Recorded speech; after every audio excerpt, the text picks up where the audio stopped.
কাঁচা ডিমের মধ্যে সেদ্ধ ডিম দিয়ে যে এমন দুর্দান্ত স্বাদের রেসিপি হয় দেখলেই চমকে যাবেন। ঘরে থাকা একেবারে অল্প উপকরণে সহজেই তৈরি করতে পারবেন। বানানোর সময় গন্ধে প্রতিবেশীরাও জিজ্ঞাসা করবে যে কি রান্না করছেন। নমস্কার বন্ধুরা, আহারে বাহার রান্নাঘরে আপনাদের সবাইকে অনেক অনেক স্বাগত। আজকে আমি আপনাদের সাথে ডিমের দুর্দান্ত স্বাদের একটা রেসিপি শেয়ার করছি। ডিমের রেসিপিটা করার জন্য দেখুন আমি এখানে 4টে কাঁচা ডিম নিয়েছি আর ডিমগুলোকে ভেঙে নিচ্ছি। আজকের পুরো ভিডিওটা দেখুন, আশা করছি আপনাদের নিশ্চয়ই ভালো লাগবে। পুরো ভিডিওটা দেখে কেমন লাগলো কমেন্ট বক্সে জানাতে ভুলবেন না। ভালো লাগলে অবশ্যই একটা লাইক করবেন, ভিডিওটাকে শেয়ার করবেন। ইউটিউব থেকে যদি নতুন দেখছেন চ্যানেলটাকে সাবস্ক্রাইব করবেন, ফেসবুক পেজ থেকে দেখে থাকলে ফলো করবেন। আর সাবস্ক্রাইব ফলো করে থাকলে অসংখ্য ধন্যবাদ। দেখুন ডিমগুলোকে আমি ভেঙে নিয়েছি আর এখানে নিয়েছি 3টে মিডিয়াম সাইজের আলু, 2টো পেঁয়াজ আর একটা টমেটো। পেঁয়াজগুলোকে দেখুন খোসা ছাড়িয়ে নিয়েছি আর একটা পেঁয়াজকে এইভাবে কুচি করে কেটে নিচ্ছি ছোট ছোট করে, আর একটা পেঁয়াজকে 2 টুকরো করে রেখে দেব। টমেটোটাকেও 2 টুকরো করে নেব। আর এদিকে নিয়েছি 4-5টা কাঁচা লঙ্কাগুলোকেও কুচি করে নিলাম। আর আলুগুলোকে খোসা ছাড়িয়ে এইভাবে একটু বড় বড় টুকরো করে কেটে নেব। আলুগুলোকে কেটে নিয়ে আরও একবার ধুয়ে নিয়ে চলে এসেছি। আর এদিকে হামুল দিস্তে নিয়ে নিয়েছি 1/2 ইঞ্চি পরিমাণ আদা ছোট টুকরো করে, 7-8 কোয়া রসুন আর 1/2 চা চামচ কালো গোলমরিচ, সাথে দিয়েছি একটু ধনেপাতা। সব কিছু একসঙ্গে থেতো করে নেব। দেখুন এর মধ্যে দিয়ে দিলাম সামান্য একটু লবণ দিয়ে থেতো করলে খুব তাড়াতাড়ি থেতো হয়ে যাবে আর রসুন আদাগুলো চারিদিকে ছিটেও যাবে না। দেখুন আমি থেতো করে নিয়েছি। এখান থেকে 1 চা চামচ পরিমাণ একটু সরিয়ে রাখবো। আর এর মধ্যে দিয়ে দিচ্ছি 1 চা চামচ কাশ্মীরি লাল লঙ্কার গুঁড়ো। এতে তরকারির কালারটা খুব সুন্দর হবে। এবার এই একই সঙ্গে একটু থেতো করে সাইডে রেখে দিচ্ছি। এবার যে ডিমগুলো আমি ভেঙে রেখেছি তার মধ্যে দিয়ে দিচ্ছি সেদ্ধ ডিম গ্রেট করে। এখানে আমি 4টে নিয়েছি কাঁচা ডিম আর 3টে নিয়েছি সেদ্ধ ডিম। এবার একটা গ্রেটারের সাহায্যে দেখুন গ্রেট করে দিচ্ছি। এখানে মোটা সরু যে কোনো গ্রেটার দিয়েই আপনারা গ্রেট করে নিতে পারবেন। এখানে আমি 4টে কাঁচা ডিম, 3টে সেদ্ধ ডিম আর 3টে আলু সেই পরিমাণে মশলা যোগ করছি। আপনারা যদি ডিমের পরিমাণ আলুর পরিমাণ কমিয়ে বা বাড়িয়ে নেন সেই অনুযায়ী মশলা কমিয়ে বা বাড়িয়ে নেবেন। এই ডিমের মধ্যে দিয়ে দিলাম থেতো করে রাখা আদা রসুন আর ধনেপাতার পেস্ট, দিয়ে দিলাম কাঁচা লঙ্কা কুচি আর কুচনো পেঁয়াজটা আমি এর মধ্যে দিয়ে দিচ্ছি পরিমাণ মতো লবণ আর সামান্য একটু হলুদ গুঁড়ো। এবার খুব ভালোভাবে মিশিয়ে নেব আর প্রায় 1-2 মিনিট সময় নিয়ে একটু ফেটিয়ে নিতে হবে। প্লেটটার মধ্যে আমার মেশাতে অসুবিধা হচ্ছে, আমি একটা বাটিতে ঢেলে নিলাম। তারপর দেখুন ভালোভাবে একটু ফেটিয়ে নিচ্ছি। ডিমটাকে ফেটিয়ে সাইডে রাখছি। আর এদিকে দেখুন একটা প্লেট নিয়ে নিয়েছি, তার মধ্যে দিয়ে দিলাম কয়েক ফোঁটা তেল। এভাবে একটু ব্রাশ করে নেব চারিদিকে। তারপর আমরা যে ডিমের ব্যাটারটা তৈরি করে রেখেছি সেটা এই প্লেটের মধ্যে ঢেলে দেব। চলে এসেছি মূল রান্নায়। গ্যাস অন করে কড়াই বসিয়ে দিয়েছি আর দেখুন প্রায় 1 লিটার পরিমাণ জল দিয়ে দিয়েছি। তার মধ্যে এভাবে একটা বাটি বসিয়ে দেব। আপনাদের ঘরে যে কোনো ছোট বাটি এভাবে বসিয়ে দিতে পারেন। তার মধ্যে বড় টুকরো করে রাখা পেঁয়াজটা দিয়ে দিলাম আর টমেটোটা দিয়ে দিয়েছি। আর যে আলুগুলো কেটে রেখেছি আলুগুলো সাইডে এভাবে দিয়ে দেব। তারপর যে ডিমের ব্যাটারের প্লেটটা রেডি করে রেখেছি সেটা এভাবে বসিয়ে দেব। আমি এভাবে প্লেটে দিয়েছি, আপনারা চাইলে টিফিন বক্সেও দিতে পারেন। এবার ঢাকা দিয়ে প্রথমে হাই ফ্লেমে 4 থেকে 5 মিনিট সেদ্ধ করে নেব। তারপর আরও 4-5 মিনিট লো ফ্লেমে সেদ্ধ করে নেব। দেখুন প্রায় 10 মিনিট পর ফিরে এসেছি। এভাবে হাত দিয়ে দেখতে হবে ঢাকাটা খুলে হাত একেবারেই শুকনো, হাতে লেগে যাচ্ছে না, তার মানে ডিমের ভাপাটা একেবারে রেডি হয়ে গেছে। আর এদিকে টমেটো পেঁয়াজও খুব সুন্দরভাবে সেদ্ধ হয়েছে, আলুগুলোও খুব সুন্দরভাবে সেদ্ধ হয়ে গেছে। এইভাবে করলে রান্না করতে সময়টা অনেকটাই কম লাগবে। একই সময়ে সব কিছু সেদ্ধ হয়ে গেল। এবার আমি ডিম পেঁয়াজের বাটিটা তুলে নিলাম আর আলুগুলো জলের থেকে ছেঁকে তুলে নেব। আর যে জলটা রয়েছে এই জলটাও আমরা রান্নায় ব্যবহার করব। একটা আলাদা পাত্রে ঢেলে রাখছি। এদিকে দেখুন ডিমটা ঠান্ডা করে নিতে হবে, তারপর এইভাবে পিস পিস করে কেটে নিতে হবে। আমি একটু ঠান্ডা করে নিয়েছি, এবার এইভাবে কেটে নিচ্ছি চৌকো শেপে। আপনারা চাইলে একটু ডায়মন্ড আকারেও কেটে নিতে পারেন, পছন্দ অনুসারে কেটে নেবেন। এবার দেখুন এভাবে উঠিয়ে নিচ্ছি, কতটা সুন্দরভাবে উঠে যাচ্ছে। দেখুন ডিমগুলো কতটা সুন্দরভাবে ফাঁপা হয়েছে, মশলার ঝোলটাও খুব সুন্দরভাবে এর ভেতরে ঢুকে যেতে পারবে। এবার এদিকে কড়াইটাকে পরিষ্কার করে কড়াইটা বসিয়ে দিলাম আর দিয়ে দিলাম 2 টেবিল চামচ পরিমাণ সর্ষের তেল। আমি রান্নাটা সর্ষের তেলেই করছি, আপনারা চাইলে পছন্দ অনুযায়ী রান্নার তেল দিয়ে করতে পারেন, তবে সর্ষের তেলেই খেতে বেশি ভালো লাগবে। এবার দেখুন তেল গরম হয়ে যাওয়ার পর আমি ডিমের ধোকাগুলো এর মধ্যে দিয়ে দিলাম।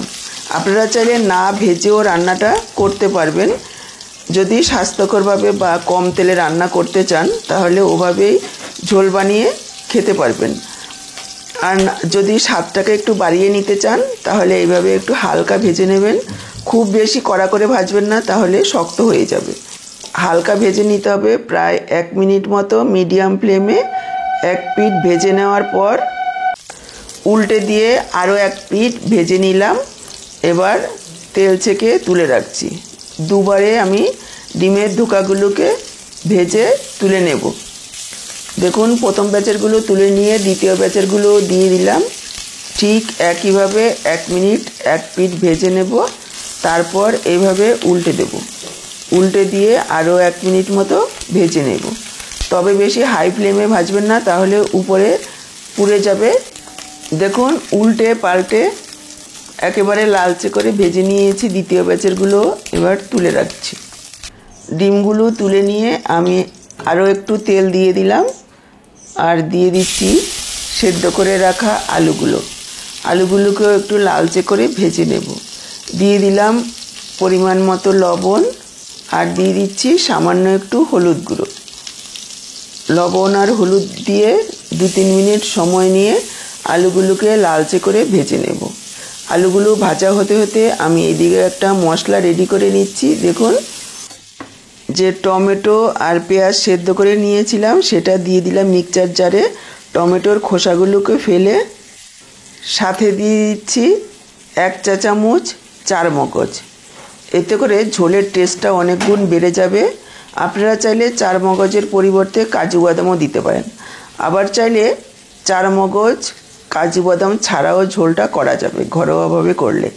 সাথে দিয়ে দিলাম 1 চা চামচ জিরের গুঁড়ো, 1 চা চামচ ধনের গুঁড়ো আর 1/2 চা চামচ লাল লঙ্কার গুঁড়ো। এবার পরিমাণ মতো জল দিয়ে একেবারে মিহি একটা পেস্ট তৈরি করে নেব। আমি এইভাবে সেদ্ধ করে নিয়েছি টমেটো পেঁয়াজটাকে। আপনারা চাইলে কাঁচা অবস্থায় দিয়েও রান্নাটা করতে পারেন, তবে এইভাবে সেদ্ধ করে নিলে এর টেস্ট দ্বিগুণ বেড়ে যাবে। এদিকে দেখুন আলুগুলো লালচে করে ভেজে নিয়েছি। এবার আলুগুলোকে তেল ছেঁকে তুলে রাখছি। আলুগুলোকে তুলে নিয়ে আরও একটু তেল দিয়ে দিলাম। ফোড়নে দিয়ে দিচ্ছি 2-3 টুকরো দারচিনি, 2টো এলাচ, ফাটিয়ে দেবেন একটু, তা না হলে ফেটে গায়ে আসবে। আর দিয়ে দিলাম 3টে লং, 1টা তেজপাতা, 1/2 চা চামচ গোটা জিরে, 1 চা চামচ পরিমাণ কসুরি মেথি। এই ফোড়নটার গন্ধ সারা বাড়ি ভর্তি হয়ে যাবে, এত সুন্দর গন্ধ বেরোয় পাশের লোকও জিজ্ঞাসা করবে যে আপনি কি রান্না করছেন। এবার লো ফ্লেমে কয়েক সেকেন্ড ভেজে নেব। গ্যাসের ফ্লেমটাকে অবশ্যই লোতে রাখবেন। দেখুন আমি কয়েক সেকেন্ড ভেজে নিয়েছি, হালকা লালচে করে, জাস্ট কালারটা চেঞ্জ হবে সেই পর্যন্ত ভেজে নিতে হবে। তারপর এখানে যোগ করে দিলাম থেতো করে রাখা রসুন, আদা আর ধনেপাতার পেস্ট। সাথে দিয়ে দিলাম হাফ চা চামচ পরিমাণ হলুদ গুঁড়ো। 1 মিনিট মতো লো ফ্লেমে একটু ভেজে নেব, এতে কালারটা খুব সুন্দর আসবে। 1 মিনিট মতো লো ফ্লেমে ভেজে নেওয়ার পর এখানে আমি যোগ করে দিচ্ছি পেস্ট করে রাখা মশলাটা। মিক্সচারের জারে অল্প একটু জল দিয়ে ধুয়ে দিয়ে দিলাম, অনেকটাই মশলা লেগেছিল। এবার পুরো মশলাটাকে মিশিয়ে নেব আর এখানে যোগ করে দেব পরিমাণ মতো লবণ। আরও একবার মশলাটাকে মিশিয়ে নিয়ে ঢাকা দেব। ঢাকা দিয়ে 2-3 মিনিট মশলাটাকে কষিয়ে নিতে হবে মিডিয়াম ফ্লেমে, তাহলে মশলাটা খুব ভালোভাবে কষানো হবে। দেখুন ঢাকা দিয়ে দিলাম, ঢাকা দিয়ে প্রায় 2-3 মিনিট মশলাটাকে কষিয়ে নিয়েছি। এখনও মশলাটা খুব ভালোভাবে কষানো হয়নি, আরও একটু কষাতে হবে। তবে আমি এখানে ভেজে রাখা আলুগুলো যোগ করে দেব, মশলার সাথে কষাবো। এতে করে আলুর ভেতরে মশলাটাও ঢুকে যাবে, মশলাও আরও কিছুক্ষণ কষানো হবে। আবারও একবার মিশিয়ে নিয়ে ঢেকে দেব, ঢাকা দিয়ে কষাবো আরও 2 মিনিট মতো। দেখুন ঢেকে দিলাম, ঢাকা দিয়ে আরও 2 মিনিট মতো মশলার সাথে আলুর সাথে কষিয়ে নিয়েছি।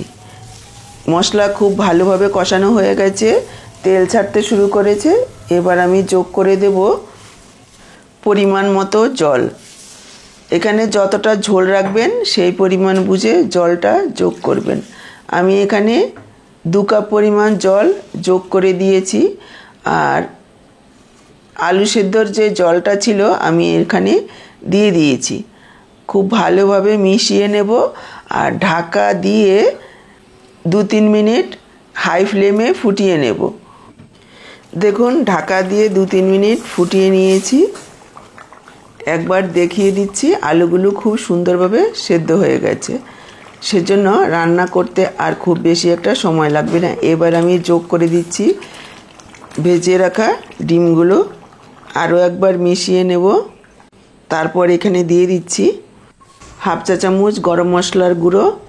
এখানে আর কোনো রকম মশলা দেওয়ার নেই, অলরেডি সমস্ত মশলাই আমি দিয়ে দিয়েছি। এবার মিশিয়ে নিয়ে হাই ফ্লেমে 2 মিনিট ফোটাবো, তারপর গ্যাসটাকে অফ করে দেব। গ্যাস অফ করে আরও 5 মিনিট স্ট্যান্ডিং টাইম দেব, যাতে সব কিছু খুব সুন্দরভাবে সেট হয়ে যায়। 5 মিনিট গ্যাস বন্ধ করে ঢেকে রাখার পর দেখুন আমি ঢাকাটা তুলেছি, দেখেই বুঝতে পারছেন যে কতটা লোভনীয় হয়েছে। এবার আমি পরিবেশন করে দেব। এটা আপনারা ভাত, রুটি, লুচি, পরোটা সব কিছুর সাথেই পরিবেশন করতে পারবেন। এমনকি বাড়িতে অতিথি আসলেও রান্না করতে পারেন, খেয়ে আপনার প্রশংসা না করেই পারবে না। ডিমের তো হাজারো রকম রেসিপি খেয়েছেন, একবার আমার এই পদ্ধতিতে রান্না করে খেয়ে দেখুন আর কমেন্টে জানান যে আপনাদের কেমন লাগলো। ভালো লাগলে এইরকমই নিত্য নতুন রেসিপির আপডেট পাওয়ার জন্য চ্যানেলটাকে সাবস্ক্রাইব করুন আর সাথেই থাকুন। তাহলে আজকে এই পর্যন্ত, আবার দেখা হবে নতুন কোনো রেসিপির সাথে। সবাই ভালো থাকুন, সুস্থ থাকুন। আপনাদের সবার সুস্থতা কামনা করে এখানেই শেষ করছি। সবাইকে অসংখ্য ধন্যবাদ পুরো ভিডিওটা দেখার জন্য।